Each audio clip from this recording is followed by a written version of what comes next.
Otra actualización del firmware de la DJI Action 3, pero ¿qué incluye y sobre todo, qué no incluye que me hubiera gustado ver? Lo primero, conectamos la Osmo Action 3 a nuestro smartphone a través de la app de DJI Mimo, que si no la tienes instalada te la dejo en la descripción. Y al igual que hicimos en el vídeo de la anterior actualización, que te dejo por aquí arriba, para confirmar que cambiamos de firmware, actualmente tengo en la cámara el 0102.10.10. Y mientras se va descargando podemos ir leyendo sobre las novedades que nos ofrece este nuevo firmware. Una actualización del modo de calidad de imagen mejorada para vídeo en ciertas resoluciones y velocidades. Calidad de imagen mejorada cuando se usa como cámara web o se transmite en vivo. Una interfaz de usuario y menús optimizados y se corrigen algunos errores menores.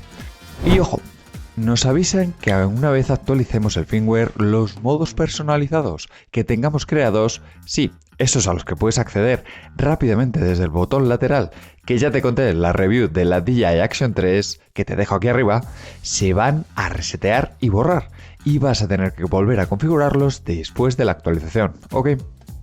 Venga, ya lo tenemos actualizado y nos vamos a probarlo, ¿no? El modo de calidad de imagen mejorado en más resoluciones nos permite que hasta ahora únicamente contábamos en las resoluciones más habituales, como 4K 30 frames por segundo en 16 novenos o 1080p en 30 y 60 frames. Ahora lo vamos a tener prácticamente en todas las resoluciones disponibles, aunque únicamente hasta 4K 60 frames por segundo, que es la que yo más uso personalmente, como ya te he contado en el vídeo de los mejores ajustes para esta cámara que te dejo aquí arriba. Y por aquí estáis viendo varias comparativas con el modo de imagen mejorada, encendido y desactivado al mismo tiempo para comparar. También tenemos un nuevo modo de vídeo HDR 10 bit directamente desde el menú, que lo hace mucho más cómodo para activarlo. Tendremos también una novedad de calidad de imagen mejorada para webcam y emisiones en directo, que como ya os conté en el vídeo de cómo usar la DJI Action 2 para webcam, que os dejo por aquí arriba, estas cámaras son una buena alternativa si tu portátil o PC no cuentan con cámara integrada. Y cómo no, a través de la app de DJI Mimo y nuestro smartphone también vas a poder emitir desde cualquier parte del mundo con esta cámara totalmente gratis. Una ligera mejora en los menús y en la interfaz, que sinceramente no he conseguido encontrar ningún cambio a nivel de menús visual, aunque sí me ha parecido que se mueven con más fluidez al cambiar entre opciones.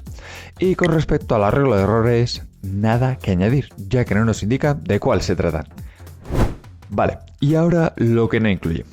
Seguimos sin ver una opción para exportar datos giroscópicos o giro, lo que no permite que podamos estabilizar nuestras capturas con software externos, como puede ser el GiroFlow, que si quieres que te cuente todo en un vídeo, dímelo en los comentarios justo aquí abajo, ahora mismo. Otra de las opciones que sigue faltando es que no podemos elegir la nitidez de la imagen, al igual que sí podemos hacer en la GoPro 11, de la que te conté todo en la guía más completa que te dejo aquí arriba. Y por último, seguimos sin ver controles para el volumen, especialmente cuando conectamos un micrófono externo a esta potente cámara de DJI. De nuevo, muy bien por DJI por lanzar una nueva actualización para su última cámara. Significa que la siguen cuidando y que la van a seguir vendiendo y actualizando. Pero nos gustaría ver más novedades más potentes en esta cámara, como es en GoPro, de la que te dejo por aquí la comparativa más completa que hay ahora mismo.